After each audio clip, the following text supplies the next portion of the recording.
Hello friends, வணக்கம். Welcome to Passion Kitchen. நான் பூர்ணிமா. இன்னைக்கு நம்ம கிச்சன்ல Karaikal and Nagore special Dumroot halwa தான் செய்ய போறோம். வாங்க எப்படி செய்யறதுன்னு பார்க்கலாம்.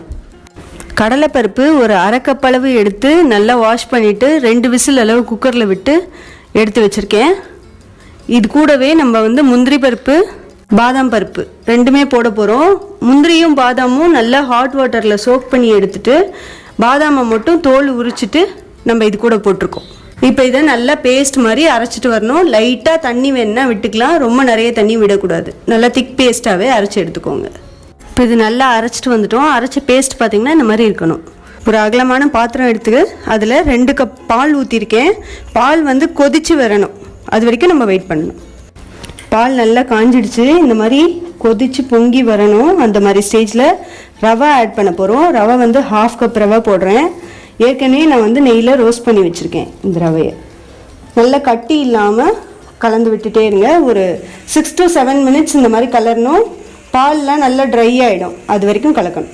நம்ம இப்போ போட்டோம் இல்லை ரவை, அது பால் நல்லா இழுத்து இந்த மாதிரி வெந்து வந்திருக்கு பாருங்கள். இந்த மாதிரி டைமில் நம்ம ஏற்கனவே அரைச்சி வச்சுருந்தோம் இல்லையா, அந்த விழுதை இதில் போட போகிறோம். அடுப்பை சிம்லேயே வச்சுக்கோங்க. நல்லா இப்போ இது 2 விழுதும் ஒன்றா கலக்கணும். அந்த மாதிரி மிக்ஸ் பண்ணிக்கோங்க. இப்போ நல்லா இந்த கட்டி இல்லாமல் 2 பேஸ்ட்டையும் ஒன்றா கலந்துருக்கும். இந்த மாதிரி நல்லா மிக்ஸ் பண்ணிக்கணும் ஸ்மூத் பேஸ்ட்டாக. அடுத்ததாக சுகர் ஆட் பண்ண போகிறோம். சுகர் பார்த்திங்கன்னா 2 கப் அளவு சுகர் ஆட் பண்ணுறேன்.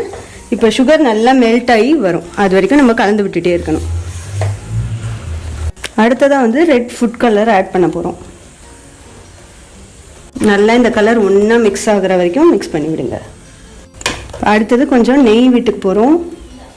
நெய் மட்டும் நடுநடுல எப்போ தேவையோ அப்போல்லாம் நீங்கள் நெய் விட்டுக்கோங்க. ஏலக்காய் பவுடர் இருந்தால் ஏலக்காய் பவுடர் போட்டுக்கலாம், இல்லாதனால நான் இந்த மாதிரி ஏலக்காய் தட்டி போடுறேன். கடைசியாக மேலே வறுத்து வச்சுருக்க முந்திரியை போடுறோம். இந்த மாதிரி சப்பாத்தி மாவை சுற்றி அந்த ஓரங்களில் நல்லா டைட்டாக அடைச்சி வச்சிடணும். அந்த ஏர் ஆவி உள்ளேயே வெந்து நமக்கு தம் போட்டா மாதிரி ஆகும். அதுக்காக தான் இந்த மாதிரி பண்ணுறோம். 5 மினிட்ஸ் 10 மினிட்ஸ் இருந்தால் போதும். ரொம்ப சிம்லேயே வச்சுக்கோங்க. அடுப்பு ஹை ஃப்ளேமில் இருக்கக்கூடாது.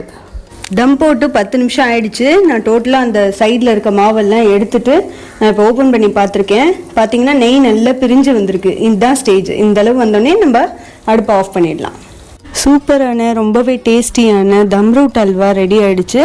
நீங்களும் செஞ்சு பாருங்கள். செஞ்சு பார்த்துட்டு உங்களோட கமெண்ட்ஸை மறக்காமல் சொல்லுங்கள். தேங்க்யூ.